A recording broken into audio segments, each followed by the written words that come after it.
Hello दोस्तों, आप देख रहे हैं डीडी के दिल दहला देने वाली कहानियाँ। तो चलिए बढ़ते हैं आज की कहानी की ओर। हमारे गांव से लगभग आधा किलोमीटर पर एक बहुत बड़ा बगीचा है जिसको हमारे गांव वाले बड़की बारी नाम से बुलाते थे। ये लगभग 15 एकड़ में फैला हुआ है। इस बगीचे में आमतौर पर महुआ के पेड़ों की अधिकता है। बहुत सारे पेड़ों को कट जाने या फिर गिर जाने के कारण बड़की बाड़ी अपना पहले वाला अस्तित्व खो चुकी है। पर आज भी कमजोर दिल वाले व्यक्ति दोपहर या दिन डूबने के बाद इस बड़की बाड़ी की ओर जाने की बात तो दूर, इसका नाम भी उनके जहन में आते ही उनके रोंगटे खड़े हो जाते हैं। आखिर क्यों? उस बड़की बाड़ी में ऐसा क्या है? तो आज से 30-32 साल पहले यह बड़की बाड़ी बहुत ही घनी और भयानक हुआ करती थी। दोपहर के समय भी इस बड़की बाड़ी में अंधेरा और भूतों का खौफ छाया रहता था। लोग आम तोड़ने और महुआ बीनने के लिए एक साथ इकट्ठा होकर ही बड़की बाड़ी में जाया करते थे। हाँ, इक्के दुक्के हिम्मती लोग जिन्हें हनुमान जी पर पूरा भरोसा था, वे कभी कभी अकेले भी जाते थे। कुछ लोगों का तो यह भी कहना है कि रात को भूत प्रेत यहाँ पर इकट्ठा हो जाते हैं। तो आइए उस बगीचे की एक सच्ची घटना सुनाकर आपके रोंगटे खड़े करने पर मजबूर कर देता हूँ। उस बगीचे में मेरे भी बहुत सारे पेड़ हुआ करते थे।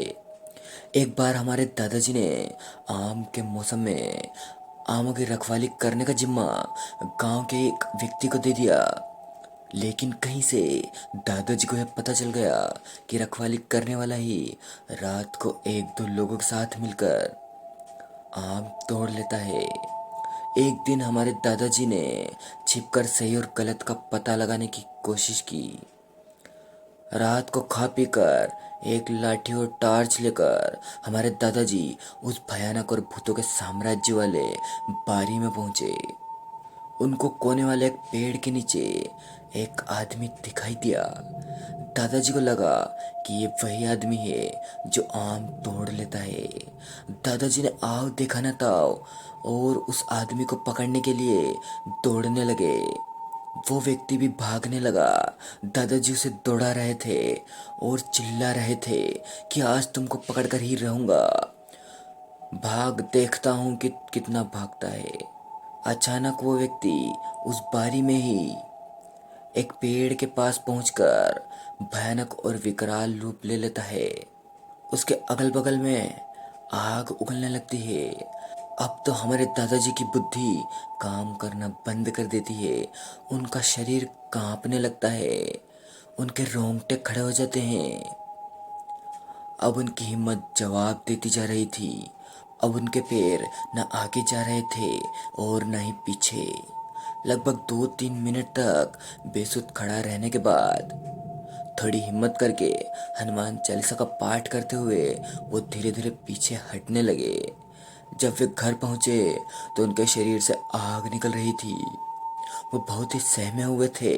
3-4 दिन बिस्तर पर पड़े रहे, तब जाकर कहीं उनको आराम हुआ। उस साल हमारे दादाजी ने फिर अकेले उस बाड़ी में न जाने की कसम खा ली।